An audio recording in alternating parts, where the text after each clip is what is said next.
অম্বরীশ মহারাজের দিকে অগ্রসর করিয়ে দিলেন। সে কারণে ভগবান সুদর্শন চক্র পাঠিয়েছিলেন।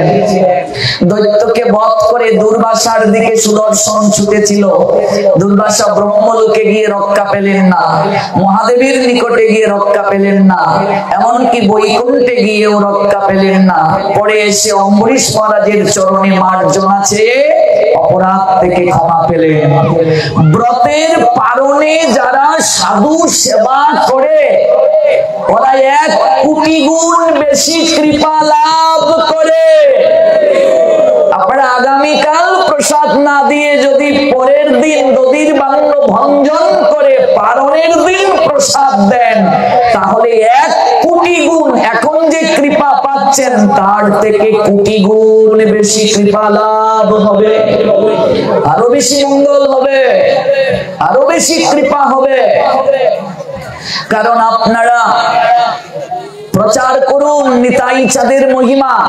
নিত্যানন্দকে ভালো করে কেউ এখনো জানে না, বুঝে না। এই যে অনুষ্ঠানটা, এটা ঢালাও ভাবে প্রচার করুন, মানুষের কাছে তুলে ধরুন যে কলিহত জীবের জন্য নিত্যানন্দ প্রভু কি কৃপার ভাণ্ড নিয়ে এলেন। নিজে মাইর খেয়েও তিনি জগৎ জীবকে কৃষ্ণ নাম করালেন। সেই নিত্যানন্দ প্রভুর উপবাস 12টা পর্যন্ত, ঘুম থেকে উঠলেই তো 12টা বেজে যায়। অর্ধবেলা আবার উপবাস হয় নাকি? হ্যাঁ, নিত্যানন্দ প্রভুর নামে যতটুকু সময় থাকবে ততটুকুই মঙ্গল হবে। কিন্তু আমরা কি পরম মঙ্গল চাই না? আমি 50 পাচ্ছি, আমি কি 100 পাওয়ার চেষ্টা করব না? হ্যাঁ, এ কেমন কথা? আপনি ফল জল পেতে পারেন। ভক্তরা আগামীকাল যারা আসবে তাদেরকে ফল দেন, প্রয়োজন হলে সবজি দেন সাগু দিয়ে। কিন্তু অন্যটা কেন বাবা? এটা অন্যটা হয় না। প্রশ্ন আসছে, নিত্যানন্দ ত্রয়োদশীতে কি ভগবানকে অন্ন দেওয়া যাবে? নিশ্চয়ই দেয়া যাবে, কিন্তু নিত্যানন্দ ত্রয়োদশীতে ভগবানকে যে রাজভোগ হবে এটা রেখে দিতে হবে, পরের দিন পেতে হবে। নিত্যানন্দ ত্রয়োদশীতে উপবাস কি সম্পূর্ণ বেলা? সম্পূর্ণ বেলাই শাস্ত্রে আছে। কোন গুরুদেব যদি শিষ্যের ক্ষমতা অনুভব করে বলেন তোমরা 12টা পর্যন্ত করো, সেটা সেই শিষ্যের জন্য গুরুদেবের আইন প্রযোজ্য। কথাটা ভালো করে বুঝতে পেরেছেন কিনা, কিংবা আমি বুঝাতে পেরেছি কিনা আমি জানি না। আপনার গুরুদেব যদি আপনার সামর্থ্যের উপর বিচার করে বলেন যে তুমি 12টা পর্যন্ত থাকো, এটা সেই গুরুর শিষ্যের জন্য প্রযোজ্য। কিন্তু এটা সমগ্র পাবলিকের জন্য কি করে আইন হতে পারে? কি করে হতে পারে বাবা? আপনি রাধাকুণ্ড ফলো করুন, বৃন্দাবন ফলো করুন, আপনি নিত্যানন্দ পরিবার মুক্ত যারা তাদেরকে ফলো করুন। কেউ তো দুপুর 12টায় অন্ন খায় না। ভগবান তত্ত্ব কি করে দুপুর 12টা পরে অন্ন হয়? পঞ্জিকায় দেখুন পারণের কথা লেখা আছে, পঞ্জিকা খুলে দেখুন পারণ লেখা আছে পরের দিন, পারণও লেখা আছে পঞ্জিকায়। এটা আমি অনুরোধ রেখে যাব, কারণ আমার খুব ভালো লেগেছে। কেন জানেন? আমি বীরভূম জেলায় গিয়ে 2 বার নিত্যানন্দের কথা আমি 7 দিন ব্যাপী আস্বাদন করেছি। নিতাই চাঁদের আবির্ভাব স্থান যে জেলায়, আমার খুব ইচ্ছে ছিল এই বাংলাদেশে নিত্যানন্দের কথা, কেবল নিত্যানন্দের কথা কোথাও যদি হতো আনন্দ হতো। কিন্তু এই শঙ্করপুর গ্রামে এটা আপনারা একটা দৃষ্টান্ত স্থাপন করেছেন। আপনারা এই জন্য অভিনন্দন পাওয়ার যোগ্য। আপনারা যে কি করছেন আপনারাও জানেন না। নিত্যানন্দ প্রভু অবশ্যই আপনাদের কৃপা করবেন, অনেক কৃপা। মহাপাপী যে তাকেও বিচার না করে নিতাই চাঁদ করুণা দেন। এটা বাবার সম্পত্তি দেওয়া নয়, এই নিয়ে বিতর্ক নয়, মারামারি মারামারি নয়, ভজন যে যত বেশি করবে তার তত কৃপা হবে। এটা মারামারি করার দরকার নাই যে দুপুর বেলা না পরের দিন এই নিয়ে বয়স্ক লোক বা আমাদের বয়সী মারামারি, এটা না। ভজনের ক্ষেত্রে, ভগবানের কাজের ক্ষেত্রে সবাই প্রাণ খুলে করবে। একটা কথা বলি আপনাকে, যে লোকটা একাদশীতে না খেয়ে থাকে, জলও খায় না, রাত জাগরণ করে, আর যে দুপুর 12টার পরে ফল মূল সবজি সব খেয়ে রাতে ঘুমায়, কে বেশি কৃপা পাবে? কে কৃপা পাবে? যে লোকটা বেশি করে সবজি ফলমূল খেয়ে রাত্রে নাক ডেকে ঘুমালো, সেই তো বেশি কৃপা পাবে নাকি? এটা তো সহজ হিসাব। এই নিয়ে মারামারি করার দরকার আছে? যে যত বেশি করবে সে তত বেশি কৃপা লাভ করবে। প্রথমে বিচার করতে হবে, আমার এই অনুষ্ঠান নিত্যানন্দের সন্তুষ্টির জন্য না মানুষের মনোরঞ্জনের জন্য?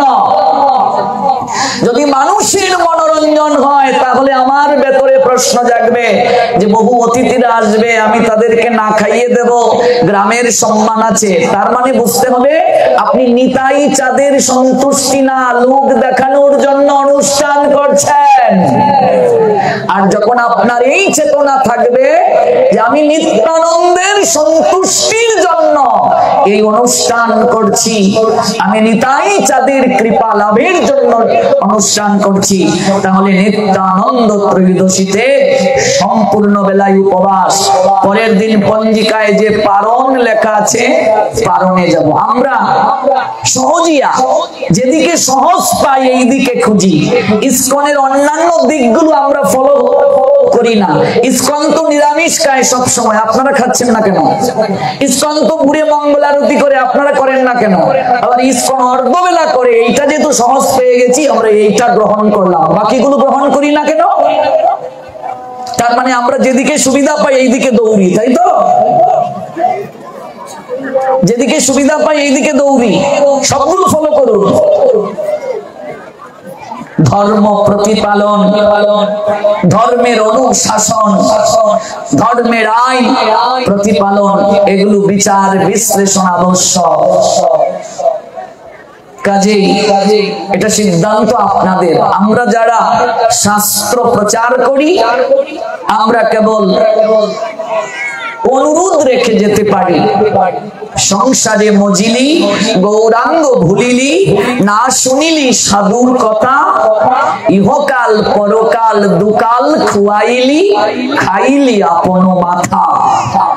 সাধুগণ যে কথা বলে যান সেই কথা যদি কেউ পালন করে মঙ্গল হবে, আর যদি কেউ পালন না করে নিজের মাথা নিজে চিবিয়ে খাবে। তাহলে আপনাদের মনে আরেকটা প্রশ্ন জাগতে পারে, এক একজন সাধু যে এক এক কথা বলেন, আমরা কোন পথে যাব? আপনাকে আগে বুঝতে হবে সাধুগণ যে কথাগুলো বলে যান তার সঙ্গে শাস্ত্রর সম্পর্ক আছে না সেটা গুরু প্রদত্ত, কেবল তার গুরু প্রদত্ত বাক্য কিনা? হরিভক্তি বিলাস খুলে দেখুন, লেখা আছে বিষ্ণু তত্ত্বে অর্ধ উপবাস হয় না। লেখা আছে অদ্বৈত আচার্যের আবির্ভাবে অর্ধবেলা উপবাস হয় না, নিত্যানন্দের আবির্ভাবে অর্ধবেলা হয় না, কৃষ্ণের জন্মাষ্টমীতে অর্ধবেলা হয় না, রাম নবমীতে অর্ধবেলা হয় না, এগুলো বিষ্ণু তত্ত্ব পূর্ণবেলা। নরসিংহ ভগবানের আবির্ভাবে অর্ধবেলা হয় না, এগুলো বিষ্ণু তত্ত্ব, অর্ধেক উপবাস হয় না। মহাপ্রভুর আবির্ভাব তিথি গৌর পূর্ণিমা, অর্ধবেলা উপবাস হয় না, এগুলো বিষ্ণু তত্ত্ব। কিন্তু গদাধর, শ্রীবাস, এই যে পঞ্চতত্ত্বের তিনজন মহাপ্রভু, নিত্যানন্দ আর অদ্বৈত, তাদের ক্ষেত্রে পূর্ণবেলা। কিন্তু গদাধর, শ্রীবাসের উপবাস আপনি অর্ধবেলা করলেও হবে, হবে। গুরুদেবের উপবাস, গুরুদেবের আবির্ভাবের উপবাস অর্ধবেলা করলেও হবে, কিন্তু বিষ্ণু তত্ত্বে কখনো অর্ধবেলা উপবাস হয় না। মহাপ্রভুর চরণে তুলসী, নিত্যানন্দের চরণে তুলসী, অদ্বৈতের চরণে তুলসী, কিন্তু গদাধর শ্রীবাসীর কি চরণে তুলসী হয়? কেন হয় না? এগুলো বুঝুন। কে কি বললো এই নিয়ে না দৌড়াইয়ে গ্রন্থটা খুলুন একটু। গদাধর শ্রীবাসের চরণে তুলসী হয় না, তাদের হাতে কিংবা মস্তকে কিংবা বক্ষের মাঝে। গুরুদেবের চরণে তুলসী হয় না, গুরুদেবের মস্তকে নতুবা হাতে নতুবা বুকের মাঝে। গুরু তত্ত্বে অর্ধবেলা, বিষ্ণু তত্ত্বে পূর্ণ বেলা। গুরু তত্ত্বে পূর্ণ বেলা উপবাস না। এবার কেউ যদি করতে চায় আমি আমার গুরুদেবের আবির্ভাব পূর্ণ বেলা করব, তার মনের মতো করুন, কিন্তু 12টার পরে খেয়ে নিলে কোনো দোষ নাই। গদাধর শ্রীবাসের আবির্ভাবে 12টার পরে খেয়ে নিলে দোষ নাই, কিন্তু মহাপ্রভু নিত্যানন্দ অদ্বৈত কখনো মধ্যাহ্নকালীনের পরে অন্ন খেলে সম্পূর্ণ কৃপা লাভ হবে না। এটা আমি চ্যালেঞ্জ করছি, হবে না, হবে না, হবে না।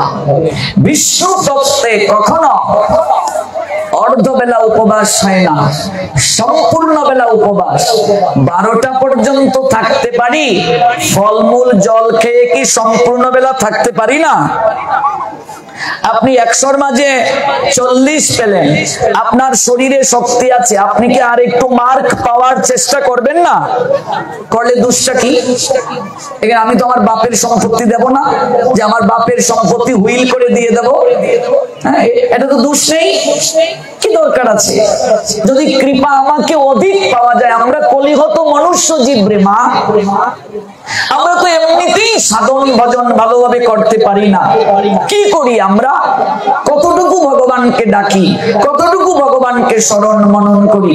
যে গৌর নিতাই জগৎকে এত কিছু দিয়ে গেলেন, তাদের দুজনের ক্ষেত্রে একটু সম্পূর্ণ উপবাস থেকে আরাধনা করব।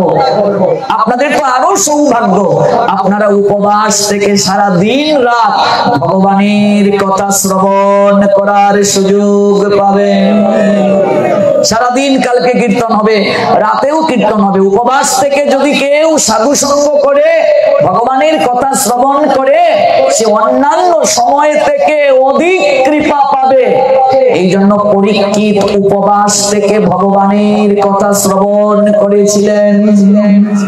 উত্তম শ্রবণ উপবাস থেকে, কীর্তন বলুন, হরিনাম বলুন, হরি কথা বলুন।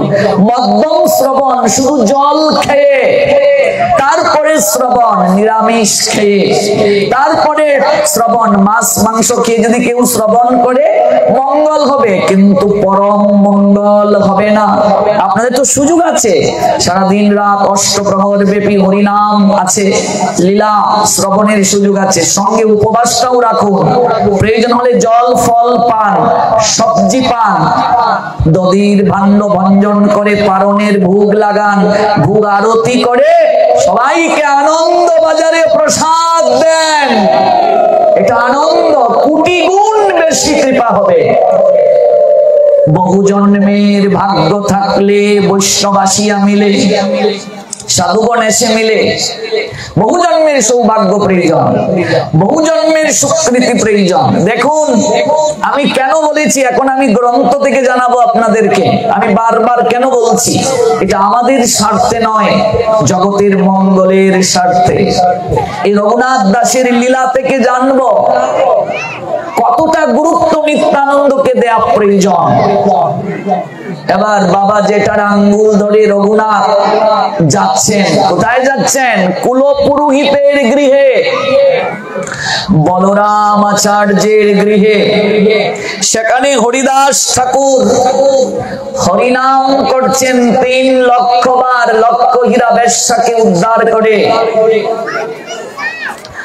রঘুনাথ দাস বালক করেন অধ্যয়ন, হরিদাস ঠাকুরের যাই করেন দর্শন। হরিদাস কৃপা করেন তাহার উপরে, সেই কৃপা কারণ হলো চৈতন্য পাইবারে। রঘুনাথ দাসকে নিয়ে বাবা জেঠা যখন কুলপুরোহিতের গৃহে গেলেন, সেখানে হরিদাস ঠাকুর চুপটা বন্ধ করে সর্বপ্রথম জপ সংকার সমাপন করে যখন চোখটা খুললেন, যখন তাকালেন, দৃষ্টিটা গিয়ে পড়লো রঘুনাথ দাসের উপরে, বালক রঘুনাথের উপরে। হরিদাস ঠাকুর এমন একজন উত্তম অধিকারী সাধু, এমন একজন উত্তম অধিকারী। শাস্ত্র বলছে একজন উত্তম অধিকারী সাধুকে যদি কেউ ভোজন করায় 1 কোটি ব্রাহ্মণ ভোজনের সমান কৃপা হয়।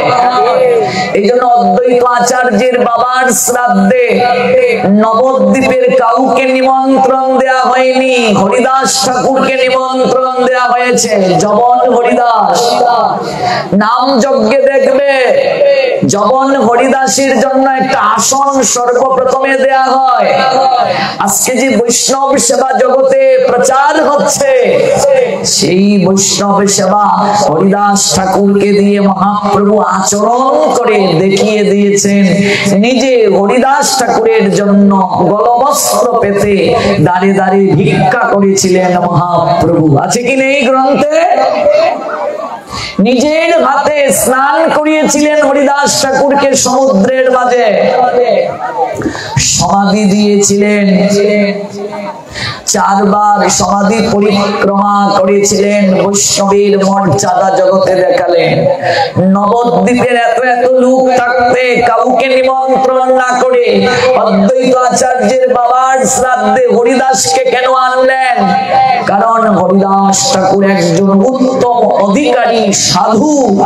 3 লক্ষ হরিনাম না করে জল গ্রহণ করতেন না। বেশ্যা পর্যন্ত 3 রাত তার বদন থেকে হরিনাম শুনে বৈষ্ণবী হয়ে গেল। বুঝলে বাবা? এরকম একজন উত্তম অধিকারী সাধু কারো বাড়ির পাশ দিয়ে যদি হেঁটে যায়, তার গায়ের বাতাস যদি কারো শরীরে লাগে, শাস্ত্র বলছেন অভক্তের চিত্তের মাঝেও প্রেমের বীজ বপন হয়ে যায়। গৌর প্রেমানন্দে ভক্তির বীজ বপন হয়ে যায়। মরুভূমির ন্যায় যদি কারো চিত্ত থাকে, হৃদয় থাকে, তার মাঝেও প্রেমে ঢেউ খেলতে শুরু করে। আর সেই হরিদাস ঠাকুর যখন সর্বপ্রথম হরিনাম শেষ করে চুপটা খুললেন, চুপটা গিয়ে পড়লো রঘুনাথ দাসের উপরে, বালক রঘুনাথ। বুঝলে বাবা? দর্শনে পবিত্র করো এই তোমার গুণ। সাধু দর্শন করলি মঙ্গল।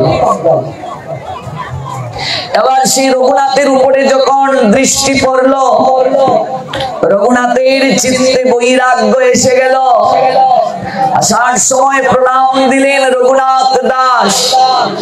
হরিদাস ঠাকুর আশীর্বাদ দিয়ে দিলেন, কৃপা করে দিলেন, সংসার তোমায় ধরে রাখতে পারবে না। বুঝলে? সংসার ধরে রাখতে পারবে না। একজন প্রকৃত সাধুরই ক্ষমতা থাকে একজনকে সংসার ছাড়িয়ে নিয়ে আসতে। এটা অন্য কারো দ্বারা সম্ভব নয়। একজন প্রকৃত সাধুর ভজনের ক্ষমতা, তিনি পারেন বদ্ধ সংসারী কোন মনুষ্য জীবকে সংসার ছাড়িয়ে নিয়ে আসতে। বাড়িতে যাওয়ার পর পরই তার সংসারের কোনো কিছু আর ভালো লাগে না। ধীরে ধীরে তার মাঝে সংসার ছাড়ার বাসনা প্রগাঢ় হচ্ছে। যখন তিনি জানতে পারলেন শান্তিপুরে অদ্বৈত ভবনে মহাপুরুষ সন্ন্যাসের পরে রঘুনাথ দাস সংসার ছেড়ে পালিয়ে চলে গেলেন শান্তিপুরে অদ্বৈত প্রভুর চরণে। প্রভু একটা আসনে বসে আছেন। রঘুনাথ দাস গিয়ে দূর থেকে দর্শন করে কাঁচা সোনার মতো গায়ের বরণ গৌরাঙ্গে, যেন জ্যোতি গাত্র থেকে প্রকাশিত হচ্ছিল। লুটিয়ে পড়লেন আর কেঁদে কেঁদে বলছেন, প্রভু এই সংসার বিষয় কূপ থেকে তুমি কৃপা করে আমায় উদ্ধার করে তোমার চরণ আলোয় স্থান দাও। আমি পিতামাতা সংসার রাজত্ব রাজ সিংহাসন ত্যাগ করে আমি তোমার নিকটে চলে এসেছি। তুমি আমায় কৃপা করে আশ্রয় দান করো। মহাপ্রভু বললেন, ফিরে যাও রঘুনাথ, বাড়ি ফিরে যাও।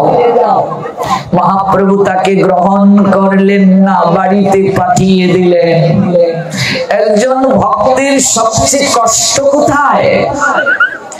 যদি সে সাধু সঙ্গ থেকে বঞ্চিত হয়ে যায়। আমরা সেবার দায়িত্ব উপরে পড়লে কষ্ট পাই, প্রকৃত সাধু সেবা থেকে বঞ্চিত হলে কষ্ট পায় যে আমি গুরু সেবা থেকে বঞ্চিত হলাম, আমি গৌর সেবা থেকে গোবিন্দ সেবা থেকে বঞ্চিত হলাম। আমরা ভজন না করতে পারলে, একদিন আরতি করতে না পারলে আনন্দিত হই, কিন্তু হরিদাসের মতো সাধু হরিনাম শেষ করতে না পারলে কাঁদে যে আজকে আমার নাম পূর্ণ হয় নাই। গোবিন্দ দাস এসে বলছেন, কেমন আছো? হরিদাস বলছেন, আমার মনটা বড় উচাটন। মহাপ্রভুকে গিয়ে বলবে, আমার মন বড় বিহবল। মহাপ্রভু যেন একটিবার আসেন আমার নিকটে, কতকাল ধরে তার চরণ দর্শন হয় না। শুয়ে শুয়ে হরিনাম করছো কেন? হরিদাস বললেন, মন বড় ব্যাকুল, কিন্তু শরীর তো চলে না।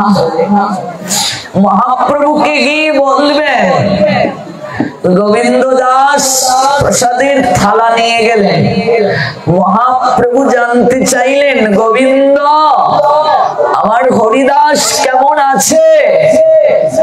গোবিন্দ দাস বললেন, প্রভু প্রতিদিন তো প্রসাদ নিয়ে যায়, এমন করে কোনদিন দেখিনি। কি দেখেছ আজ?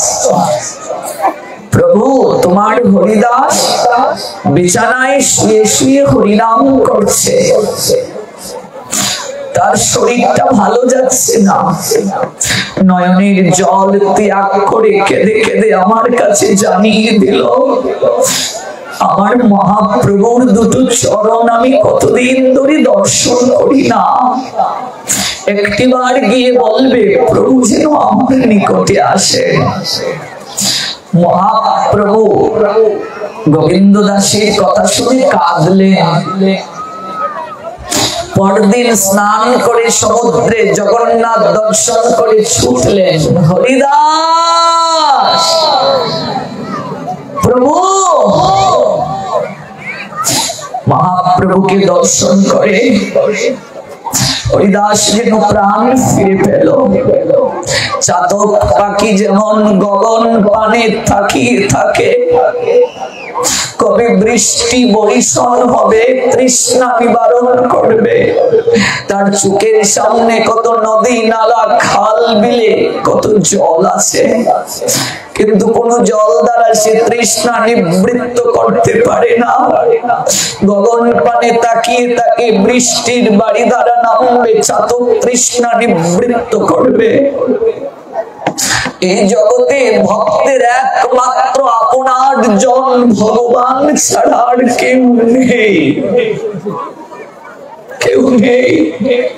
যেদিন থেকে আপনি ভক্তি জীবন গ্রহণ করবেন, আপনার জড় জগতের আত্মীয় স্বজন সবাই আপনার থেকে অনেক দূরে চলে যাবে। ভগবান তিনি প্রতিজ্ঞা করে বলেছেন, আমার ভক্তের বিনাশ নেই, আমি তার সকল কিছু বহন করি, আমি সকল কিছু বহন করি। হরিদাস মহাপ্রভুকে দর্শন করে যেন প্রাণ ফিরে পেল। কেমন আছো হরিদাস? প্রভু শরীর ভালো, কিন্তু মনটা বড় অসুস্থ। কি হয়েছে? আমি আগের মতো আর 3 লক্ষ হরিনাম করতে পারি না, ভজন করতে পারি না আগের মতো। আমার ভীষণ কষ্ট প্রভু, আমার যে আর জপ সংখ্যা পূর্ণ হয় না, আমার বড় হৃদয়ে কষ্ট। আমি আগের মতো কৃষ্ণ নাম করতে পারি না, আমি গাইতে পারি না মধুর সুরে। বাবারে, এই মনুষ্য জীবন একমাত্র দেবদুর্লভ জীবন।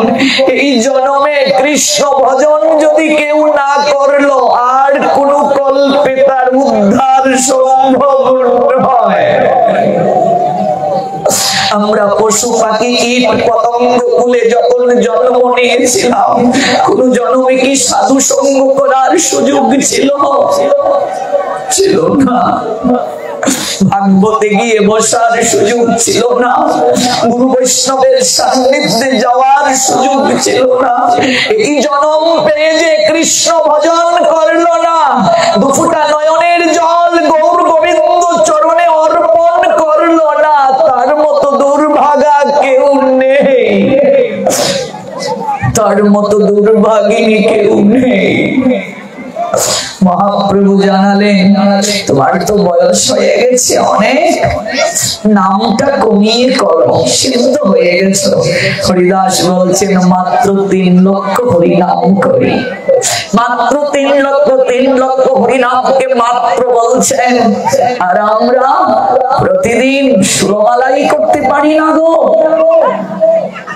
24 ঘন্টার মাঝে 1টা ঘন্টা সময়ে যে ভগবানকে দেয় না, অন্তত 8 মালা যে করে না, যে বলছে সময় নাই, শেষের দিনে তাকে দেখারও গোবিন্দের সময় নাই।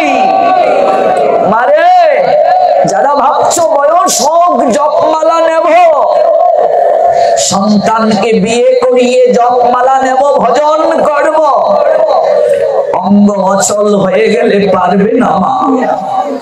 ভজন করতে হয় শরীরে শক্তি থাকতে, শরীরে শক্তি কমে গেলে ভজন হয় না। দেহ থাকিতে সবল হরে কৃষ্ণ বল, অঙ্গ অবশ হইলে লইতে পারবে না, সম্ভব নয়। প্রভু এই নাম আমি কি করে ছাড়বো, ভজন কি করে কমাবো? ম্লেচ্ছ কুলে জন্ম আমার, হীন কর্ম আমি সম্পাদন করেছি। যেদিন থেকে কৃষ্ণ নামের আশ্রয় নিলাম, সেদিন থেকে তুমি আমাকে বৈকুণ্ঠের স্থান দিলে, ব্রাহ্মণের বাড়ির শ্রাদ্ধে তুমি আমাকে শ্রেষ্ঠ সম্মানের আসনটা দিলে। কিসের জন্য? এই নামের আশ্রয় নেওয়ার কারণে। তুমি তো আমায় কত কি দিলে প্রভু, এই প্রতিদান আমি কি করে দেব? আমার তো কিছুই দেওয়ার নেই। নিতাই গো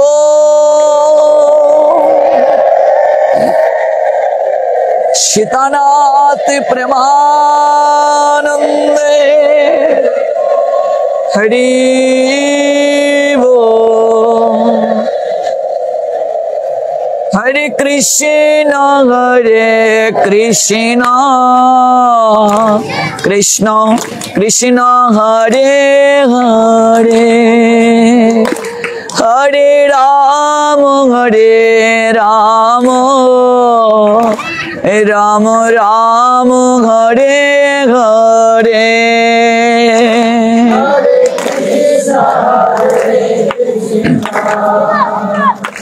Krishna Krishna Hare Hare,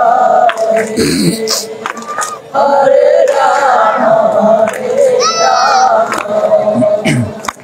Rama Rama Rama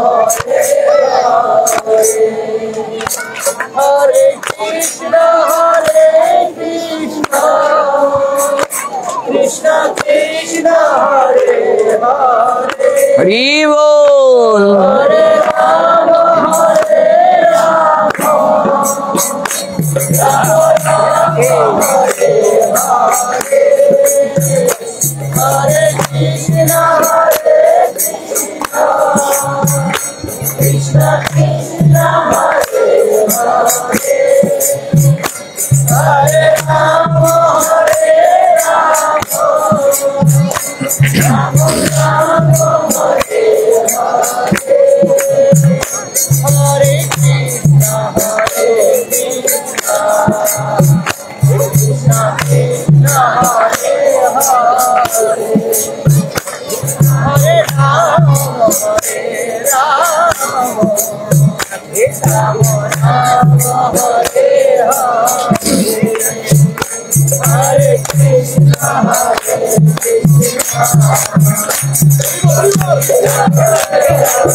Hari बोल।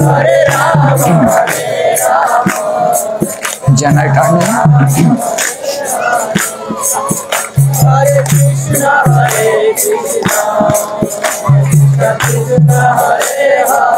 हरि बोल। हरे राम राम राम हरे हरे, हरे कृष्णा कृष्णा हरे हरे, हरे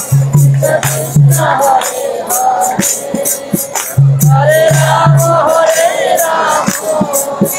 राम राम हरे हरे, हरे कृष्णा कृष्णा हरे हरे, हरे राम राम राम हरे हरे, हरे कृष्णा कृष्णा हरे हरे, हरे राम राम हरे हरे, हरे कृष्णा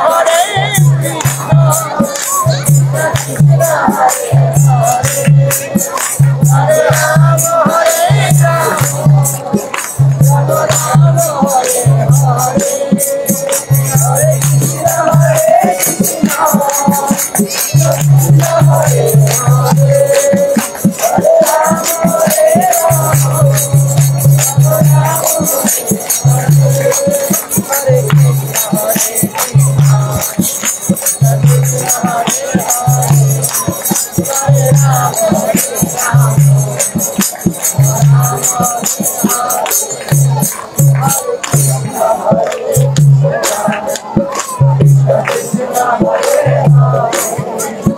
हरे राम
जनरेटर नहीं, जनरेटर